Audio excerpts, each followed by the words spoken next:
परिचय। बच्चों, आज हम जैव विविधता एवं संरक्षण के बारे में सीखेंगे। क्या कोई मुझे बता सकता है कि जैव विविधता क्या है? जैव विविधता एक विशिष्ट क्षेत्र में पाए जाने वाले जंतुओं की विविधता को संदर्भित करती है। बहुत अच्छे रेशमा। सर, हम जैव विविधता का संरक्षण कैसे करते हैं? हम राष्ट्रीय उद्यानों, वन्य जीव अभयारण्य आदि की सहायता से जैव विविधता का संरक्षण कर सकते हैं। इस पाठ में आप जैव विविधता तथा इसके संरक्षण के बारे में सीखेंगे। उद्देश्य: इस पाठ के अंत में आप निम्न करने में सक्षम हो जाएंगे। जैव विविधता एवं इसके स्तर को बताना, जैव विविधता के प्रतिरूपों का वर्णन करना, जैव विविधता के महत्व का वर्णन करना, जैव विविधता की क्षति की व्याख्या करना, जैव विविधता संरक्षण का वर्णन करना।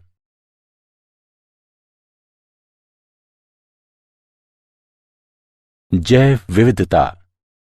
जैव विविधता को दिए गए समय में दिए गए स्थान पर विभिन्न प्रकार के जीवों की विस्तृत श्रृंखला के अस्तित्व के रूप में परिभाषित किया गया है। जैव विविधता में 3 सोपानिक स्तर शामिल हैं: आनुवंशिक विविधता, जातीय विविधता और पारिस्थितिकीय विविधता।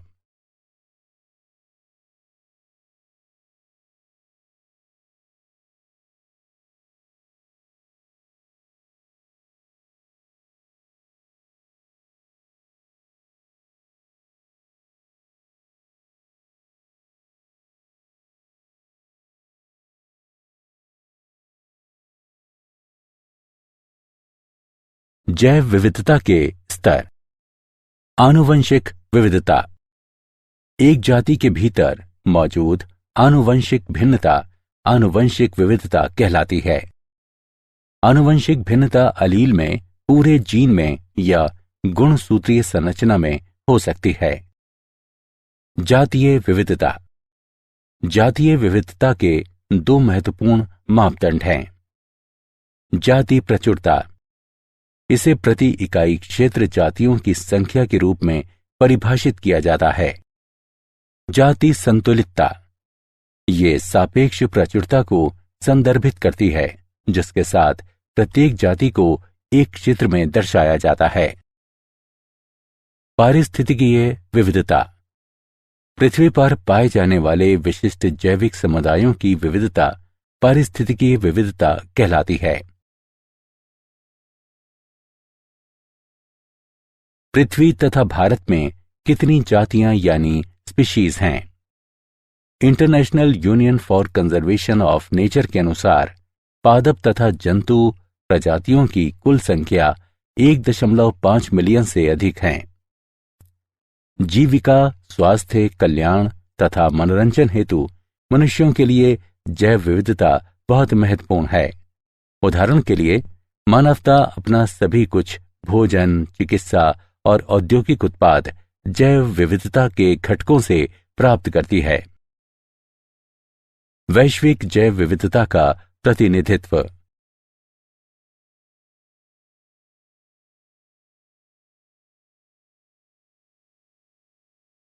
भारत में जैव विविधता। संसार के 12 महाजैव विविधता वाले देशों में भारत भी एक है। भारत का भूमि क्षेत्र केवल विश्व का केवल 2.4% है। इसकी वैश्विक जातीय विविधता 8.1% है। भारत में पौधों की 45,000 जातियां तथा जंतुओं की 90,000 से 1,00,000 जातियां हैं। वास्तव में अभी कई जीवित जातियों की खोज तथा नाम दिए जाने की आवश्यकता है।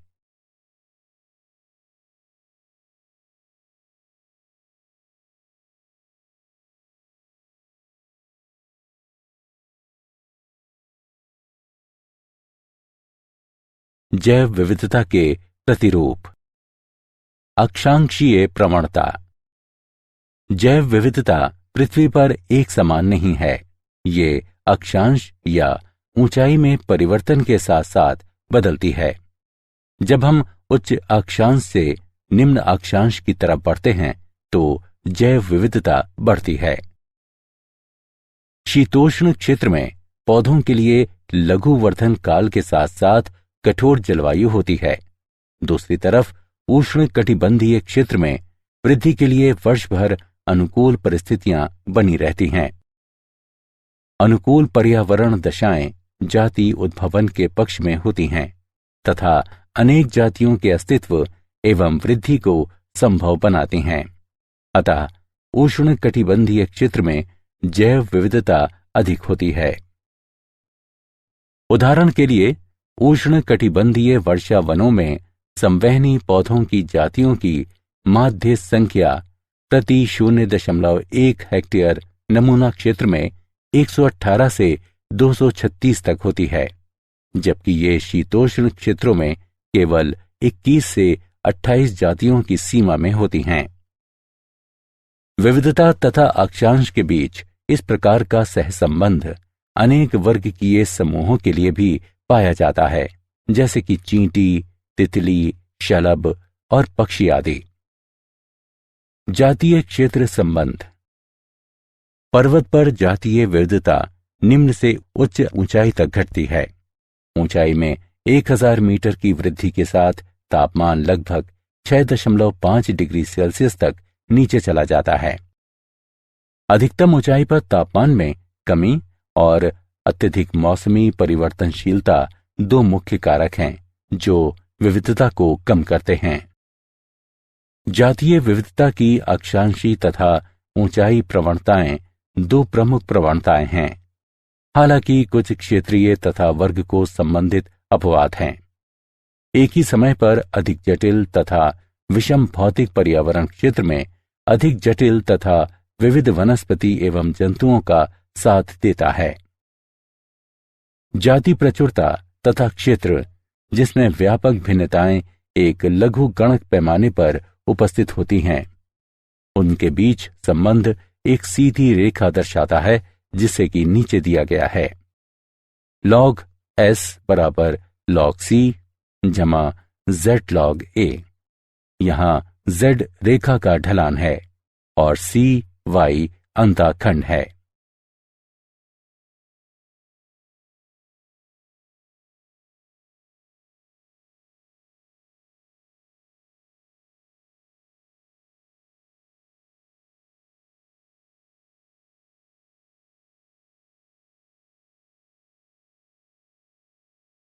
पारितंत्र के लिए जातीय विविधता का महत्व। समृद्ध जैव विविधता जैव मंडल के स्वास्थ्य तथा देश के जैव औद्योगिक विकास के लिए आवश्यक है। जैव विविधता भोजन, दवा, औषधीय, ड्रग, रेशों, रबर तथा इमारती लकड़ी के स्रोत हैं। अनेक सूक्ष्म जीवों का उपयोग मूल्यवान उत्पाद प्राप्त करने के लिए उद्योगों में किया जाता है। आधुनिक कृषि जैव विविधता का 3 प्रकार से उपयोग करती है। नई फसलों के स्रोत के रूप में, उन्नत किस्मों के प्रजनन के लिए एक स्रोत सामग्री के रूप में तथा नए जैव निम्ननी कीटनाशकों के स्रोत के रूप में। पारितंत्र के लिए जातीय विविधता का महत्व। जैव विविधता के अनेक औषधीय उपयोग हैं। कुछ पादप आधारित पदार्थों को मूल्यवान औषधियों में विकसित किया जाता है। मॉर्फिन, जिसका उपयोग दर्द निवारक के रूप में किया जाता है, पेपेवर सोमनिफेरम से प्राप्त की जाती है। क्विनीन, जिसका उपयोग मलेरिया के उपचार में किया जाता है, सिनकोना लेडगेरियाना से प्राप्त की जाती है। जैव विविधता का अत्यधिक सौंदर्यपरक महत्व भी है। पर्यावरणीय पर्यटन, पक्षियों को निहारना, वन्यजीव, जानवरों को पालना, बागवानी करना आदि जैव विविधता के सौंदर्यपरक पुरस्कारों के कुछ उदाहरण हैं। जैव विविधता की क्षति। मानव क्रियाकलाप जैव विविधता के लिए बड़े खतरे हैं। जातियों के विलोपन तथा परिणाम स्वरूप जैव विविधता की क्षति को बढ़ावा देने वाले महत्वपूर्ण कारक हैं। आवासीय क्षति तथा विखंडन, अतिदोहन, विदेशी जातियों का आक्रमण तथा सहविलुप्तता। आवासीय क्षति तथा विखंडन। आवासीय क्षति जैव विविधता का प्राथमिक खतरा है। प्राकृतिकवास जो प्राकृतिक वनस्पति तथा जंतुओं की रक्षा करते हैं, मानव बस्तियों, बांधों, जलाशयों, फसल भूमि तथा चारागाहों में परिवर्तित होते जा रहे हैं। वनोन्मूलन के कारण जंतु आश्रय तथा भोजन से वंचित होते जा रहे हैं। इससे अनेक जातियों की समष्टि घटती जा रही है। वनोन्मूलन के कारण कुछ वन्य जीवों की जनन क्षमता में गिरावट भी आई है, क्योंकि उनकी स्वच्छंद गतिविधि का क्षेत्र घट गया है। प्रवासी जंतु भी वनोन्मूलन से प्रभावित होते हैं, क्योंकि उनके मार्गों में बाधा आ जाती है। आवास खंडन एक पारिस्थितिकीय प्रक्रिया है, जिसमें आवास का एक बड़ा टुकड़ा आवास के छोटे छोटे खंडों में विभक्त कर दिया जाता है। प्रायः इस प्रक्रिया का कारण मानव क्रियाकलाप हैं। अतिदोहन। जातियों का अतिदोहन आनुवंशिक विविधता की क्षति तथा पारस्परिक प्रभाव वाली जातियों की व्यष्टि तथा समूह दोनों की जातीय प्रचुरता में क्षति का कारण है। अतिदोहन में अत्यधिक मछलियों का शिकार करना तथा अधिक फसल काटना शामिल हो सकते हैं। 20वीं सदी में अप्रतिबंधित व्हेल मछली का शिकार अतिदोहन का एक उदाहरण है, और व्हेल मछली का शिकार करने वाले उद्योगों ने व्हेल मछली की अनेक जातियों को अत्यंत निम्न समष्टि आकार तक पहुंचा दिया। मनुष्यों ने समुद्री मछलियों का शिकार किया। समुद्रों के प्रचुर संसाधनों के कारण यह कभी नहीं लगता था कि समस्या उत्पन्न होगी। बढ़ती मानव समष्टि के कारण भोजन के स्रोत के रूप में समुद्र की मांग बढ़ी है। विदेशी जातियों का आक्रमण। बाहरी जातियां जिन्हें उस स्थान पर लाया जाता है जहां वे पहले नहीं रहती थीं, आक्रामक जातियां कहलाती हैं। आक्रामक जातियां प्रकृति का संतुलन बिगाड़ देती हैं। लंबे समय तक आबादित रूप से रहने के बाद बाहरी जातियों के साथ प्रतिस्पर्धा करने में असमर्थ स्थानिक यानी देशज जातियां प्रायः बाहर निकाल दी जाती हैं या मार दी जाती हैं।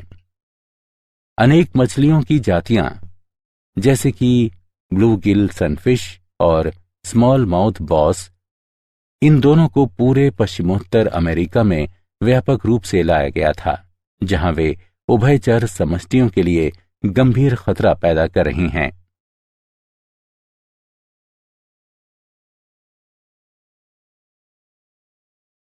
सहविलुप्तता।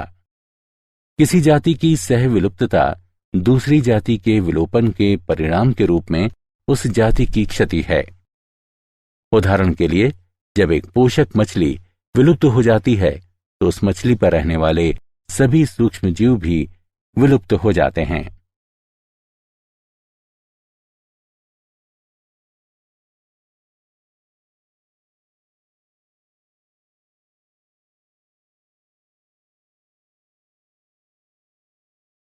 जैव विविधता संरक्षण। हमें जैव विविधता को क्यों संरक्षित करना चाहिए?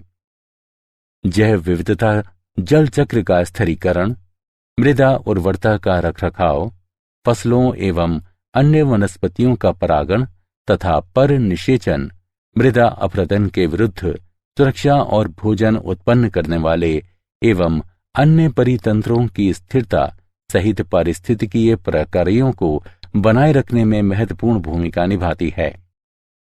जैविक विविधता का संरक्षण खाद्य श्रृंखला के अस्तित्व को बनाए रखने के लिए महत्वपूर्ण पारिस्थितिकीय विविधता के संरक्षण को बढ़ावा देती है। ये कई सौ मिलियन लोगों की आजीविका, संस्कृति और अर्थव्यवस्था के लिए आधार प्रदान करती है। यह कृषि के सतत उन्नयन तथा वैज्ञानिक एवं औद्योगिक क्षेत्रों में महत्वपूर्ण खोजों के लिए आनुवंशिक आधार भी प्रदान करती है।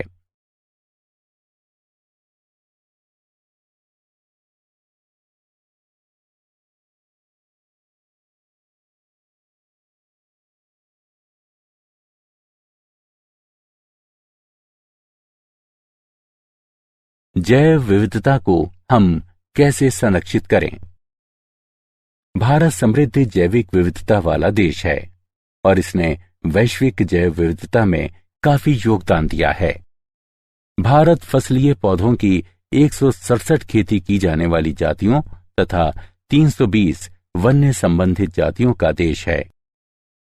विभिन्न जैव विविधता प्रबंधन तंत्र स्वस्थाने एवं बाह्य स्थाने दोनों संरक्षण कार्यक्रमों में शामिल हैं। स्वस्थाने संरक्षण में जंतुओं एवं पादपों की उनके प्राकृतिक आवास में सुरक्षा स्वास्थाने संरक्षण कहलाती है।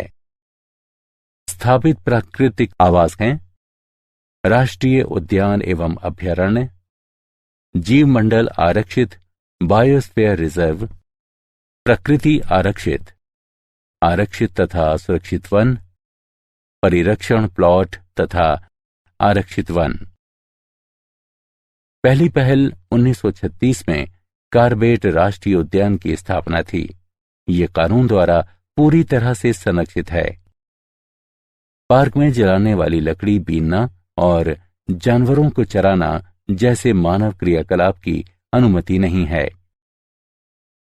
अभयारण्य भी संरक्षित हैं, लेकिन इनमें कुछ मानव क्रियाकलापों की अनुमति दी गई है। स्वस्थाने संरक्षण जीव मंडल रिजर्व संरक्षित क्षेत्रों की एक अन्य श्रेणी है। उस बड़े क्षेत्र को जीव मंडल रिजर्व घोषित किया जाता है जहां वन्य जीवों की सुरक्षा की जाती है, लेकिन रिजर्व के भीतर स्थानीय समुदायों को रहने और पारंपरिक गतिविधियां करने की अनुमति होती है। भारत सरकार ने 7 जीव मंडल रिजर्व स्थापित किए हैं। नोकरेक, नीलगिरी, नमदाफा, नंदा देवी, सुंदरवन, ग्रेट निकोबार तथा मन्नार की खाड़ी। जैव विविधता हॉटस्पॉट जैव विविधता हॉटस्पॉट पृथ्वी का वह क्षेत्र होता है जहां जैविक विविधता बहुत अधिक होती है और आवास क्षति, जलवायु परिवर्तन या व्यापक जाति क्षति के कारण गंभीर खतरा भी होता है। दुनिया में 34 हॉटस्पॉट हैं। भारत में 3 जैव विविधता हॉटस्पॉट हैं। वे हैं पश्चिमी घाट, हिमालय और भारत बर्मा क्षेत्र।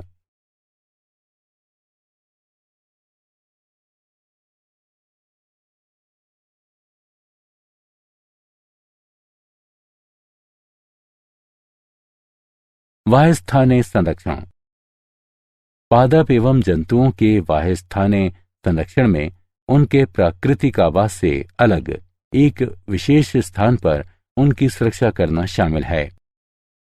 उदाहरण के लिए जंतु उद्यान, वनस्पति उद्यान।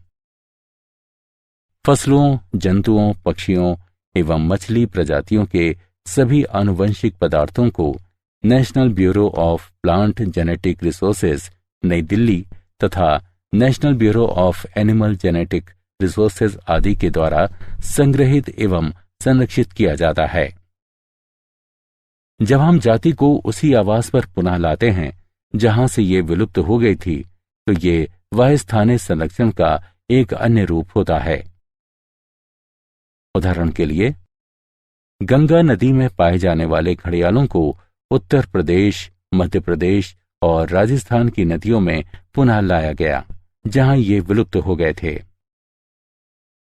क्या आप जानते हैं, हमारे माननीय प्रधानमंत्री श्री मनमोहन सिंह ने द हैदराबाद प्लेज की शुरुआत की और कहा कि उनकी सरकार भारत में जैव विविधता संरक्षण हेतु संस्थागत तंत्र को मजबूत बनाने के लिए $50 मिलियन का अनुदान देने का निर्णय लिया है।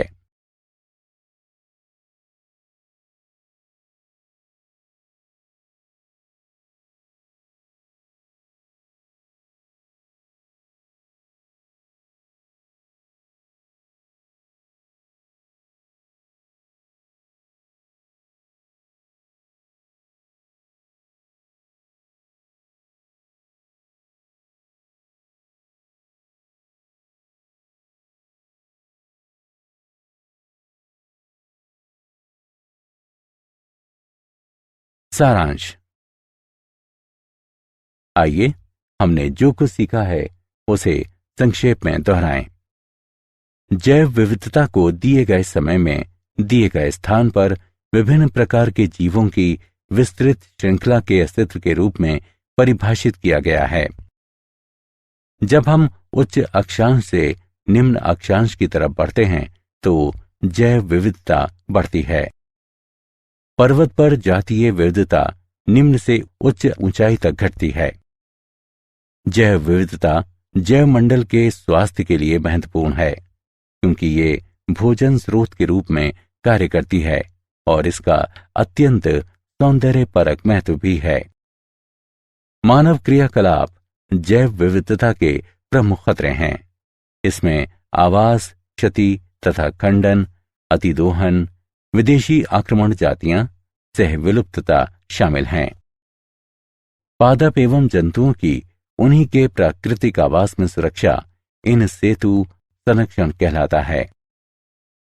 पादप एवं जंतुओं के एक्स सेतु संरक्षण में उनके प्राकृतिक आवास से अलग एक विशेष स्थान पर उनकी सुरक्षा करना शामिल है।